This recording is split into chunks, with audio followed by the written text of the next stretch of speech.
Night show படம் பார்த்துட்டு வந்துட்டு இருந்தேன் பைக்கில். நம்ம அண்ணன் ஒருத்தர் பஸ் ஸ்டாண்ட்லேருந்து போயிட்டு இருந்தாரு.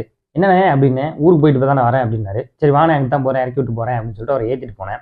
எங்கடா போயிட்டு வரேன் அப்படின்னாரு. படத்துக்கு போயிட்டு வரேனே அப்படின்னேன்.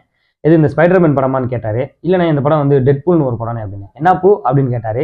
ஆஹா, இதுக்கு மேலே அவர்கிட்ட வந்து பேசி இவர் வந்து ஒன்றும் விளக்க தேவையில்லை, நான் ரிவ்யூ போடுவேனே பார்த்து தெரிஞ்சுக்கணும் அப்படின்னு. அப்போ ரிவ்யூ பார்த்துட்டு போய் படம் பாருறியா? இல்லைண்ணே என் ரிவ்யூ பார்த்துட்டு நீ போய் படம் பார்த்தாலும் இந்த படம் உனக்கு புரிய போகிறது இல்லை, ஏன்னா உனக்கு ஸ்பைடர்மேனுக்கும் டெட்பூலுக்குமே வந்து வித்தியாசம் தெரியல, அதனால நான் ஒன்றும் சொல்கிறதுக்கு இல்லைண்ணே அப்படின்னு.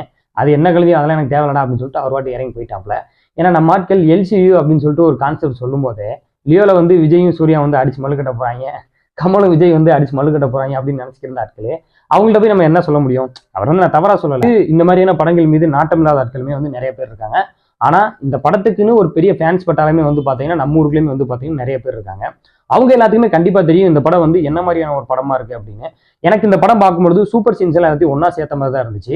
ஏன்னா இதுக்கு முன்னாடி டெட்பூல் ஒன்லாம் வந்து பார்த்தீங்கன்னா வெறித்தனமாக இருக்கும், செகண்ட் பார்ட் ஓகே. இப்போ அதை கம்பேர் பண்ணுறப்ப இந்த படம் வந்து பார்த்தீங்கன்னா என்ன ஃபர்ஸ்ட் பார்ட்டுக்கு அளவுக்கு சரி, செகண்ட் பார்ட் அளவுக்கு அது இருக்குமான்னு பார்த்தேன், அந்த அளவுக்குமே இல்லையே அப்படின்ற மாதிரி தான் வந்து எனக்கு பர்சனலாக இருந்துச்சு. கண்டிப்பாக மார்வல் ஃபேன்ஸ்க்கு எல்லாத்துக்குமே வந்து அப்படி தான் இருந்திருக்கும்னு எனக்கு தோணுது. பர்டிகுலராக அந்த ஃபேண்டசியான ஆக்ஷன் சீக்வன்ஸ் எல்லாமே வந்து பார்த்தீங்கன்னா ரசிக்கும்படியாக இருந்துச்சு இந்த படத்தில். இன்னொன்று, இந்த டெட்பூல் படத்தில் வந்து பார்த்தீங்கன்னா ஃபுல்லாக 18+ டைலாக்ஸு, டபுள் மீனிங்லாம் கிடையாது, ஃபுல்லாக சிங்கிள் மீனிங். டைரெக்டாக வந்து மொத்தம் கொம்மான்னு என்னென்ன கேட்க முடியுமோ எல்லாத்தையும் வந்து கேட்டுக்கிருக்காங்க. நம்மளாம் வந்து நான் நினச்சிட்டு இருந்தேன் ஒரு சின்ன பையன்லாம் கூட்டு போகலாம் அப்படின்னு. வேணாம்டா சாமி, நல்ல வேலை உனக்கு கூட்டு வராது, நல்லதாண்டா அப்படின்னு சொல்லி எனக்கு தோணிடுச்சு. அதனால குழந்தைங்கலாம் வந்து இந்த படத்துக்கு வந்து கூட்டு போயிடாதீங்க. ஏன்னா ஃபுல்லாக வந்து அடல்ட் டைலாக்கு, அடல்ட் கண்டென்ட் எல்லாமே வந்து பார்த்தீங்கன்னா அடல்ட் தான்.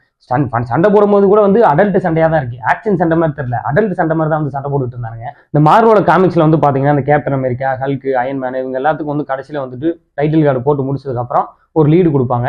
லீடு கொடுத்துட்டு அது வந்து ஒரு ஃப்ரான்ச்சைஸ் மாதிரி அடுத்த ஒரு படமாக வரும். ஆனால் இவங்க இந்த டெட்பூல்ல வந்து பார்த்தீங்கன்னா என்னென்ன கேரக்டர்ஸ் இருக்கோ, கேப்டன் அமெரிக்கா இருக்கு, எல்லாத்தையும் அள்ளி போடு, இருக்கிறவன அதில் அள்ளி போடு அப்படின்னு பண்ணி எங்கிட்டாவது ஒரு அந்த படத்தை வந்து வியாபாரம் பண்ணி போகணும்டா அப்படின்ற நோக்கத்தோட தான் வந்து இந்த படத்தை வந்து பண்ண மாதிரி எனக்கு வந்து தோணுச்சு. நம்ம வால்வரின் எக்ஸ்மேன்லாம் வந்து கூட்டு வரும்போது பெரிய எதிர்பார்ப்பாக இருந்துச்சு, சரி படம் வந்து நல்லா இருக்கும் போல அப்படின்னு. கொஞ்சம் காமெடியெல்லாம் வந்து கலந்து இருந்தாலும் நம்ம அந்த ஃபேண்டசியாவே அந்த படம் வந்து நம்மளை வந்து ஒரு எங்கேஜிங்காக உட்கார வைக்கும். எனக்கு இதில் வந்து பார்த்தீங்கன்னா அந்த எங்கேஜிங் ஃபேக்டர் ரொம்ப குறைஞ்ச மாதிரி தெரிஞ்சு, இந்த கழுதை தெரிஞ்சு கட்டரமான கதையான்னு சொல்லுவாங்கல்ல, அது மாதிரி தான் அந்த டெட்பூல் வால்வரின் படம் இருக்கு. இந்த ஃபேண்டசி ரசிக்கக்கூடிய ஆட்கள் கண்டிப்பாக போய் பாருங்க. இந்த படம் வந்து பார்க்கணும் அப்படின்னு நினைக்கிறவங்க, இப்போ நம்ம அண்ணன் மாதிரி ஆட்கள்லாம் போய் பார்க்கணும்னு நினைக்கிறவங்க, இதுக்கு முன்னாடி ஒரு 10-20 படம் பார்க்கணும். அந்த படம்லாம் பார்த்தீங்கன்னா அந்த படம் புரியும். அது இல்லாமல் இல்லைப்பா 2 பேரும் அடிச்சு மல்லு கட்டுறாங்க, போய் பாட்டு வரேன் எப்படி இருக்கு அப்படின்னா போய் ஜாலியாக போய் என்ஜாய் பண்ணிட்டு வாங்க. நன்றி.